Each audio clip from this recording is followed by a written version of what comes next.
वळूया पुढल्या बातमीकडे. इंडिगोच्या गोंधळामुळे प्रवाशांना नाहक मनस्ताप सहन करावा लागतोय.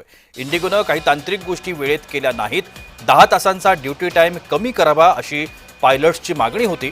इंडिगोनं शेवटच्या 2 ते 4 दिवसांपर्यंत तांत्रिक बाब सुधारली नाही. उड्डाण राज्यमंत्री मुरलीधर मोहोळांनी ही प्रसारमाध्यमांना माहिती दिली. फ्लाइट ड्यूटी टाइम लिमिटेशन या नियमाची अंमलबजावणी 2 टप्प्यामध्ये करण्यात यावी.